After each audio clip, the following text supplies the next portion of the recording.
homens do passado, eles eram homens que se guiavam também por afectos. A gente aqui ficou meio bobo, se orientando por ideias. Os afectos não traem, porque o corpo é que o sente. E o corpo sabe, empiricamente, o que é bom para ele. Então, o que é um bom afecto? Vocês estão um olhar desorientado, assim. Um bom afecto é aquilo que é bom para o corpo. Mas não bota ideia no meio, porque vai complicar. Porque aí vem a ideia do que dá prazer ao ego. Não, o ego não é o corpo. O corpo não tem um ego.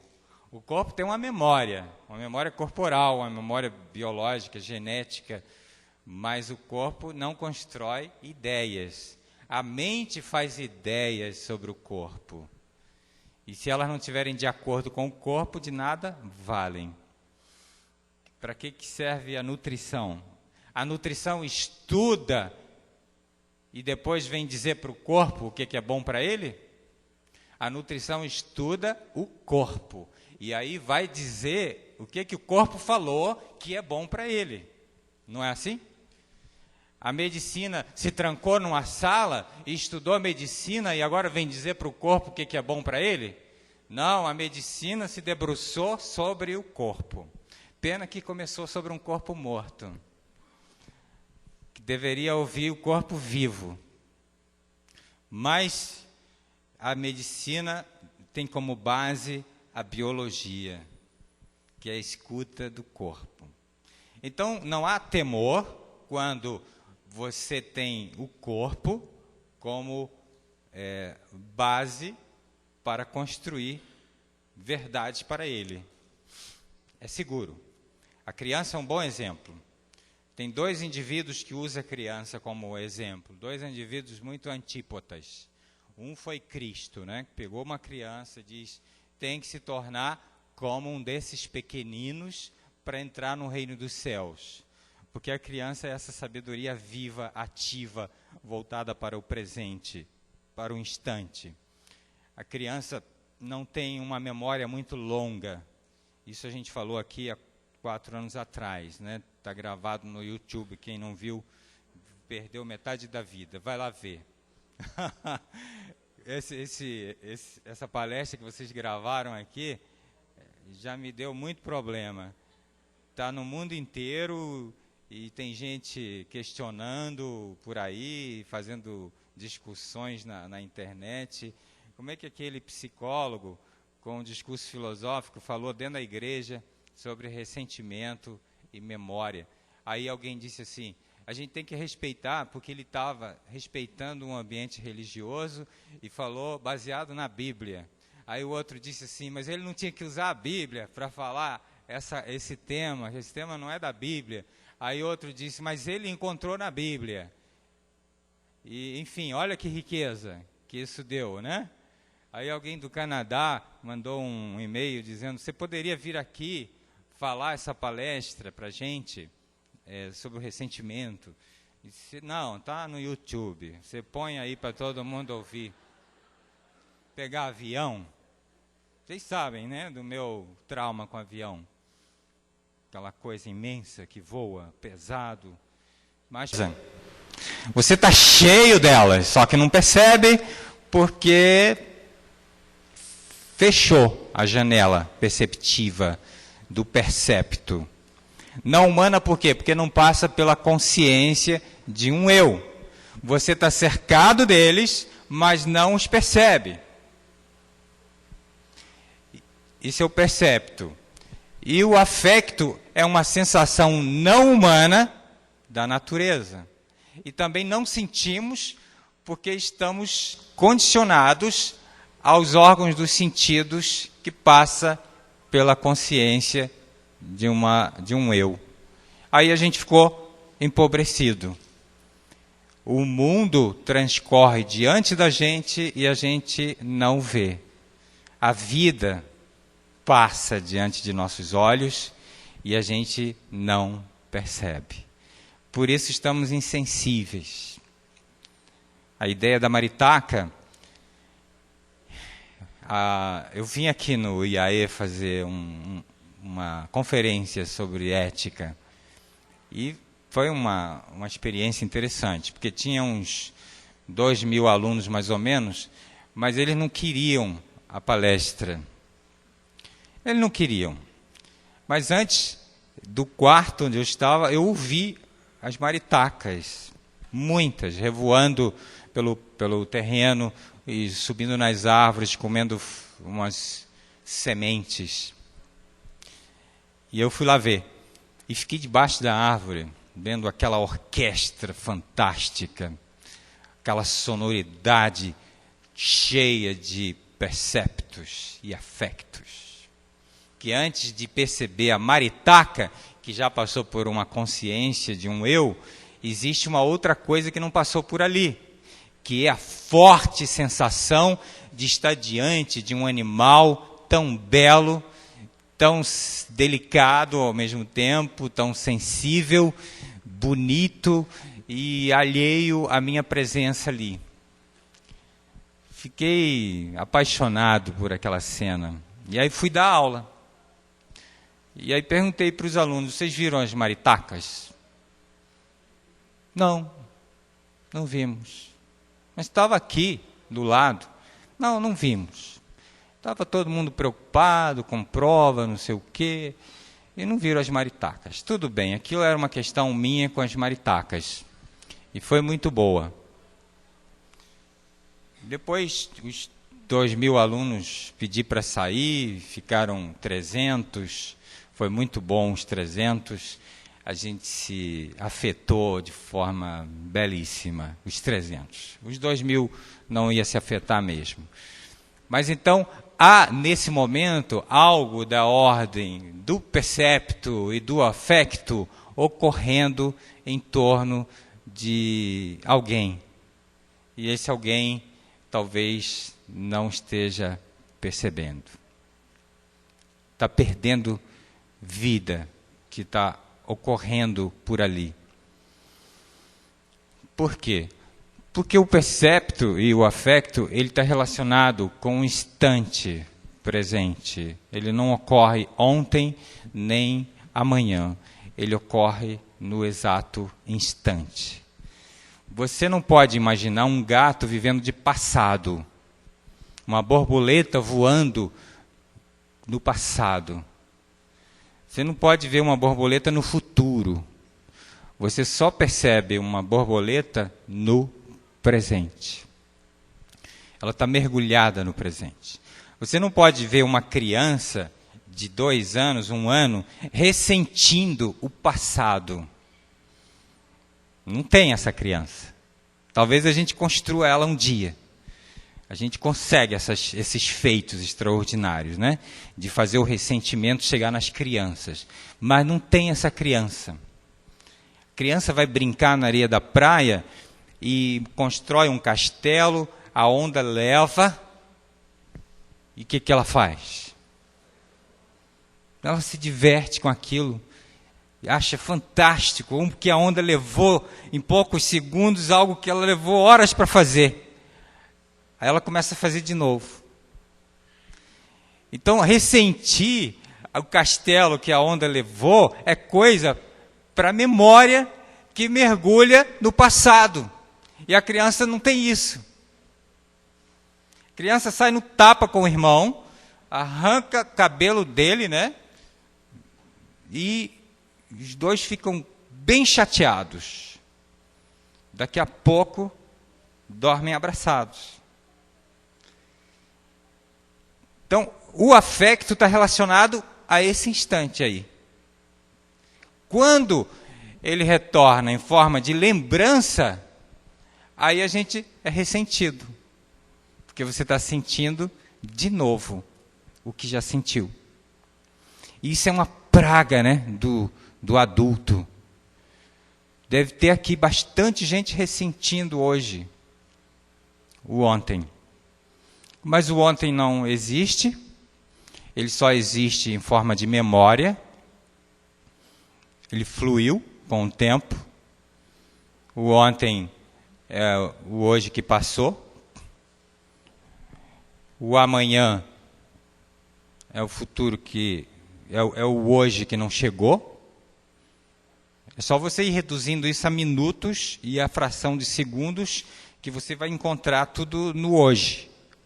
O minuto passado é o minuto presente que passou. O minuto futuro é o minuto que ainda não chegou, mas é o presente que ainda não chegou. Você só traz isso aqui na consciência, né? na tua capacidade de projetar-se para lá e ressentir para cá. Mas a criança não faz isso. Ela só faz no terreno da experimentação, da empiria. Para andar, por exemplo, a criança usa o conhecimento que ela adquiriu com o tombo anterior. Mas ela não fica presa a isso, ela simplesmente anda. Então há perigo nisso, em pensar que o afecto é o conhecimento mais seguro? Quando a menina sente paixão, por exemplo, ela não deveria dar muito valor para isso, ela deveria só sentir a paixão. Eu estou apaixonada. Aí aquela garota que eu contei no primeiro culto, ela estava apaixonada, ela desconfiava que aquele namoro era um perigo, não ia dar certo, mas ela, movida pela paixão, que é um afecto, ela vai construir um sistema complexo de ideias. Primeiro ela pede um sinal a Deus de que aquele namoro é bom. Olha, aí vem o problema. Aí começou a fazer ideias sobre afectos. É só uma paixão. O bom, se ela estiver desorientada, é marcar uma consulta comigo. Vai ficar mais desorientada ainda, mas vai melhorar. Para não cair na arapuca da paixão. Não, aí ela diz na consulta, eu pedi um sinal a Deus. Diz, para quê? Para ele me dizer que aquele era o homem da minha vida. Mas é ela que quer, né? Deus não tem nada a ver com esse desejo que ela quer de cegamente realizar. Não, aí pediu o sinal a Deus. Qual foi o sinal? Não, eu só pedi o sinal. Mas aí é perigoso, porque você pode ver um universo de sinais. Você devia ter pedido um sinal definido. Qual, por exemplo? Mudar a lei da gravidade.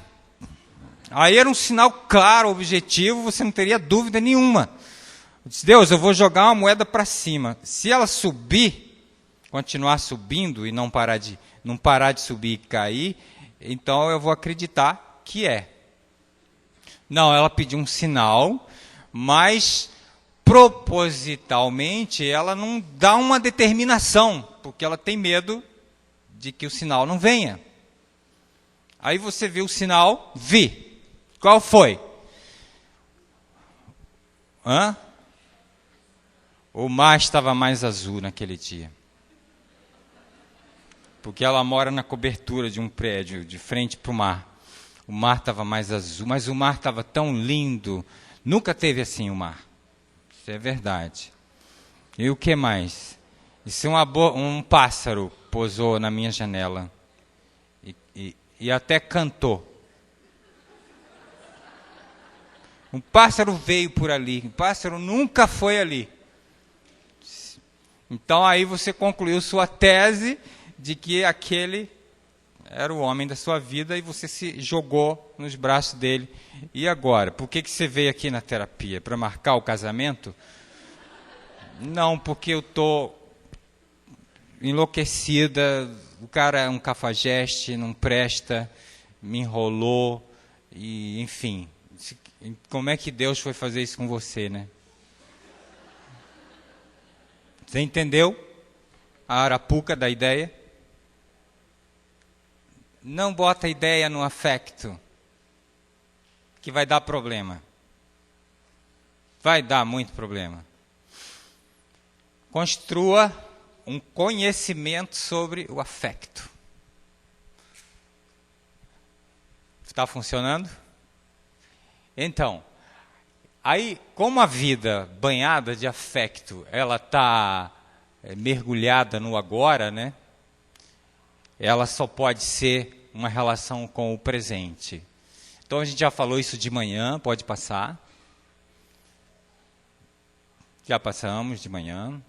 Ali, volta o outro, ali. Então, a nossa vida individual é complicada. Nós somos indivíduos que pensam, né? Nós somos os únicos que sabem que vai morrer. A gente tem uma consciência de algo terrível, da nossa própria finitude. Isso não é bom, não é agradável. De vez em quando eu me pego pensando nisso, é assustador. Uma vez eu estava aqui em São Paulo, num hotel ali sozinho, era Dia dos Pais, e eu senti isso como uma pedrada, a finitude. Me deu angústia. Uma vez capotamos com o carro também, numa viagem, na hora do capotamento eu fiquei bem, eu controlei a situação, ajudei o pessoal lá, e à noite eu liguei para casa e tive angústia, porque à noite é que caiu a ficha, e eu pensei, como que a vida é tão ínfima, tão pequena, poderia ter morrido naquele acidente. Então a vida dos indivíduos, ela é um absurdo, né? É um absurdo nesse sentido. Primeiro que você está diante de um universo infinito. A concepção é um absurdo, né? Você pensa que uns milhões de espermatozoides naquela noite estavam correndo atrás de um óvulo, de um único óvulo, e um deles apenas fecundou aquele óvulo, e aquele um era eu? Isso é um absurdo. Porque não foi os outros, um qualquer dos outros. Era eu. É um absurdo. E depois, a ideia de morrer é outro absurdo terrível. Você está indo bem na vida e o avião cai. É um absurdo um negócio desse. Uma bala perdida, uma doença fatal. Então, você tem que produzir sentido para viver. Por isso que a gente está aqui. Por isso que a gente é religioso. A gente quer construir um sentido em cima desse não sentido aí. E o sentido a gente constrói a partir de ideias. É uma história de ideias mesmo. Pode passar. Mas é só a nossa vida que tem sentido. A vida de um cachorro não tem. A gente fica dando sentido para o cachorro, fica botando lacinho na cabeça dele, botando fralda, botando roupinha, querendo dar sentido humano para o cachorro, mas não tem. Ele não está nem aí para aquela roupa, né? Eu acho que ele fica com baixa autoestima. Cachorro andando com roupa do Flamengo, do Vasco, do Fluminense. A gente querendo impor sentido para cachorro. Cachorro não tem sentido. Cachorro é cachorro, ele quer ser tratado como cachorro e ele fica muito bem com isso. Fica botando perfume no cachorro, né? Tem dentista para cachorro hoje, plano de saúde, tem tanta coisa para cachorro. Psicólogo, Dr. Pet. Pode passar. Então, a produção de sentido é a junção daquilo ali, ó, da biologia, a educação que a gente recebe em casa e as escolhas que a gente faz. Aí a gente tem sentido. A biologia faz a gente assim, o assado, fisicamente, aí a gente recebe aquela educação em casa, e aí a gente, em cima da educação, vai fazer escolhas, vai brigar com os pais, né, vai se revoltar contra aqueles valores, e aí a gente constitui um sentido, uma personalidade, aí o pessoal vai lembrar quando falar do nome, fulano é justo assim. Pois é, ele produziu um sentido. Mas a vida, ó, busca, em síntese, produzindo sentido ou não, ela busca isso aí, a felicidade. O sentido da vida é a felicidade, da vida individual. Porque da vida pré-individual, a gente não vai encontrar sentido. Talvez ela tenha em relação a ela mesma, mas a gente não entendeu ainda. Porque ela vem desarrumando tudo, né? Ela vem desorganizando. Pode passar.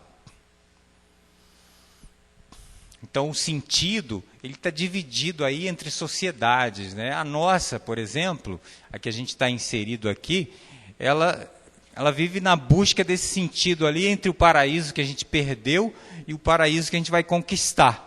Aí, nesse meio, a gente está numa luta aqui para produzir sentido. A gente está produzindo hinos, a gente está produzindo uma teologia, está produzindo doutrinas, a gente faz um culto, né? O culto daqui é diferente do da Nova Semente, e lá em Nova York tem um outro diferente desses, Nova Friburgo, enfim, cada um ao seu modo, mas está ali, entre um paraíso esperado. E isso produz-se esperança, a esperança de ser feliz um dia, definitivamente, onde não vai haver mais decepção. Aí a terra vira um exílio, a terra vira um lugar de lamentação. A felicidade fica adiada para ser conquistada no último dia. Vejam que tem aqui uma observação crítica, né? Está claro isso. Para a gente repensar um pouco essa nossa projeção no futuro. O que tem de futuro que é presente, que a gente não viu, e aí a gente não está experimentando no presente. Quando a gente projetou-se num futurismo radical. Aí os hinos podem estar cantando essa música de um exílio na Terra, e a gente vive um paradoxo nesse caso, porque a gente gosta tanto daqui e a gente canta que aqui é muito ruim. Vocês não, eu acho que alguém canta isso. Tem um hino lindo, a imagem é linda, a letra não é tão linda assim, que a CPB fez nessa coleção do Almir Julá, e que está falando de uma tristeza muito grande, provavelmente focado num momento em que Israel esteve num exílio, e ali era verdadeiro, e que diz que os pássaros abandonaram o seu ninho, e que está tudo muito ruim, mas, pasmem, as imagens dizem ao contrário.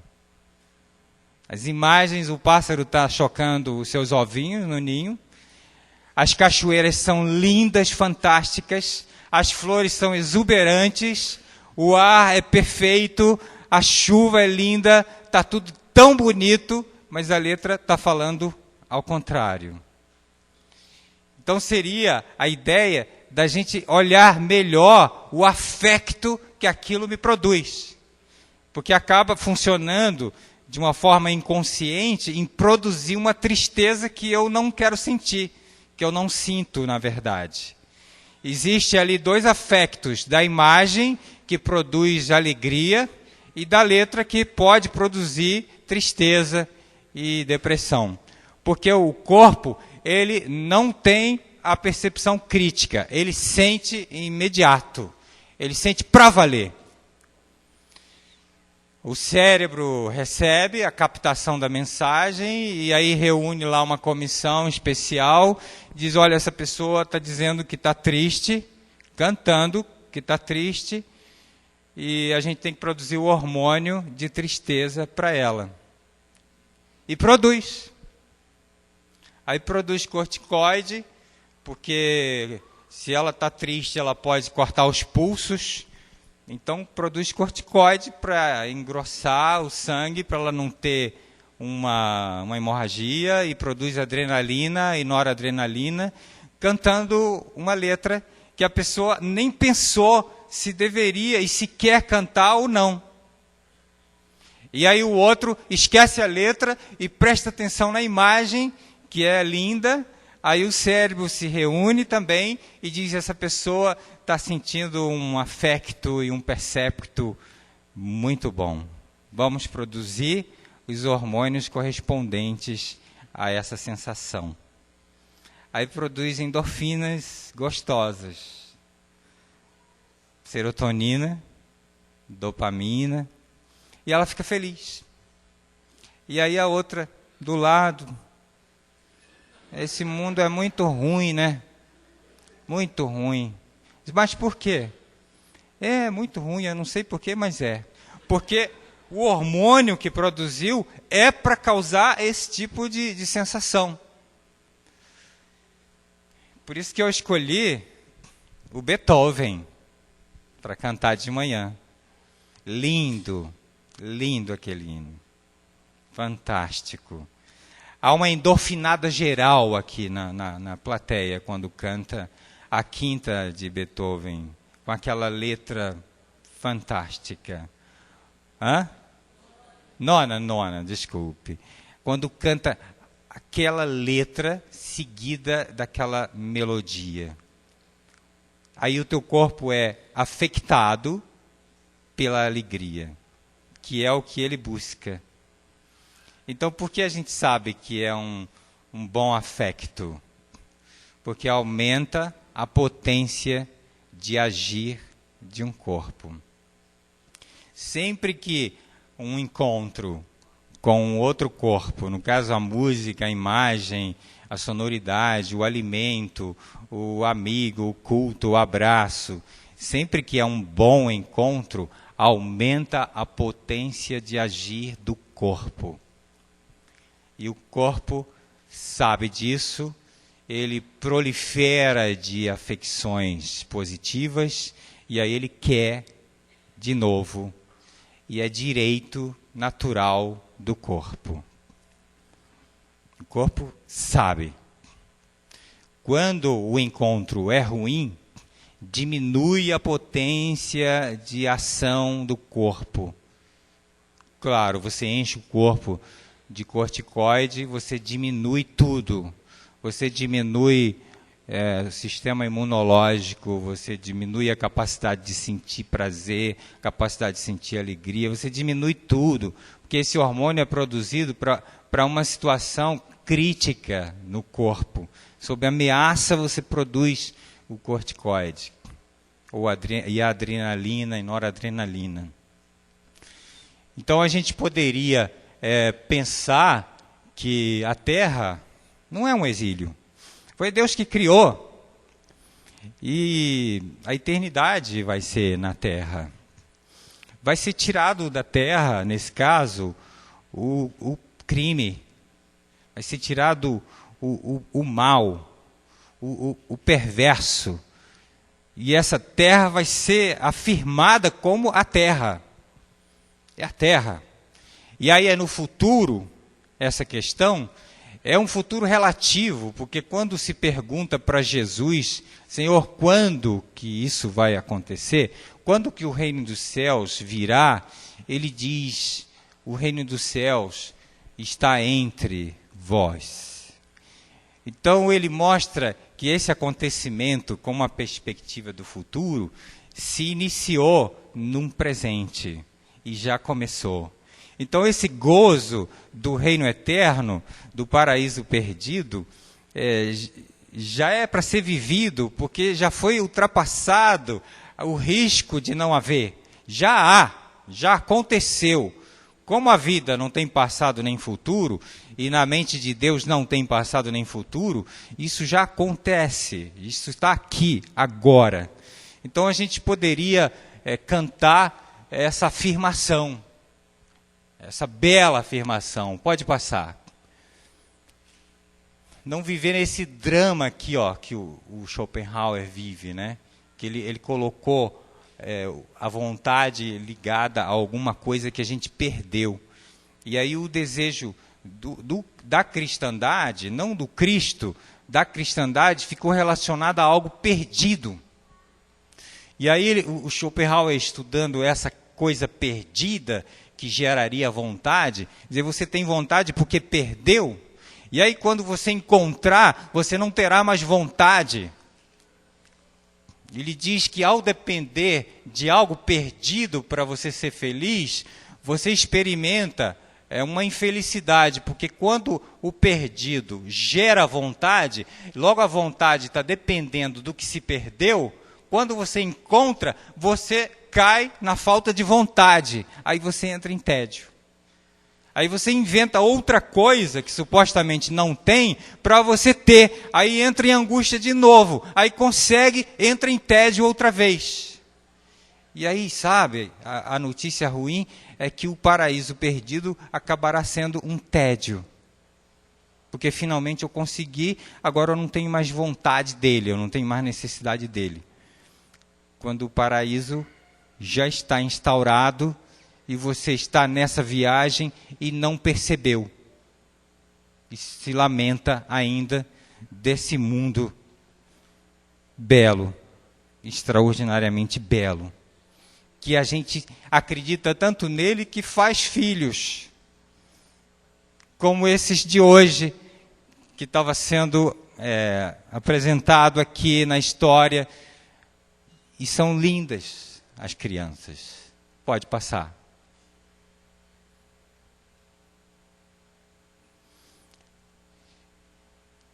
Temos essa possibilidade aqui, da felicidade não depender da esperança, de um objeto perdido, mas a felicidade desesperada. Felicidade da esperança, ela é passiva, né? O sujeito tem esperança, então ele senta e aguarda. Vou esperar porque eu tenho esperança. Gera dependência de algo fora dele, então ele não tem muito o que fazer, porque tudo que ele precisa está fora dele. Está no futuro. E ele espera gozar um dia. E ele depende da chegada. E agora a outra aqui desse lado. Felicidade desesperada é uma atividade. Então, como você já está no processo do reino dos céus, você vive em atividade plena. Você depende de você. E claro, na relação Cristo-você, é com você e Cristo. Ela depende da tua ação hoje, e hoje você goza. Você já goza o reino dos céus hoje. Porque aquele lá espera para gozar. E você não depende da chegada para ser feliz. Você é feliz na viagem. A felicidade é viajar. O indivíduo espera chegar sempre num lugar, chega lá, o lugar é sempre igual a outro.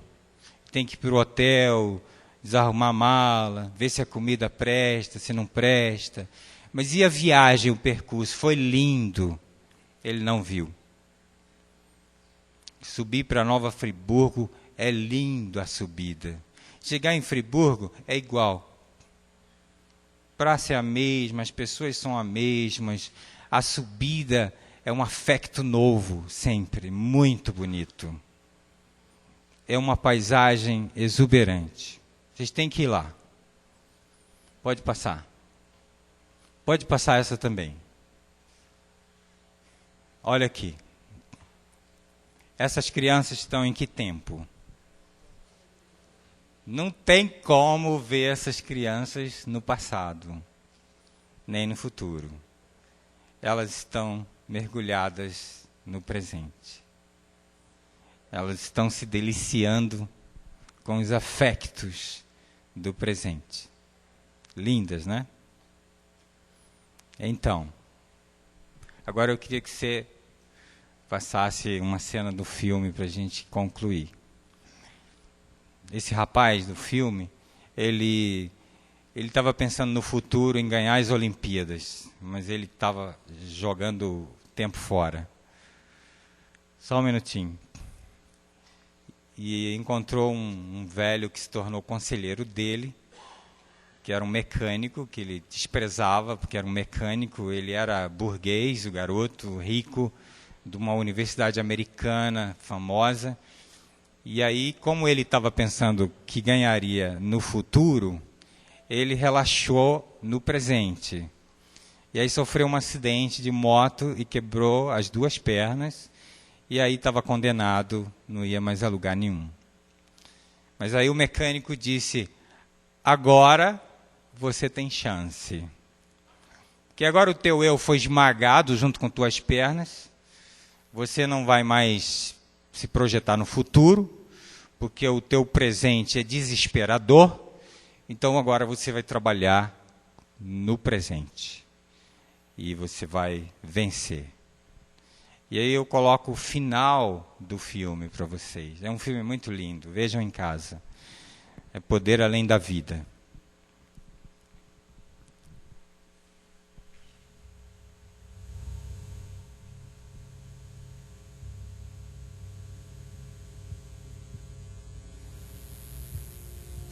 Pode apagar a luz?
Here. What time is it? Now. What are you? This moment.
Oremos.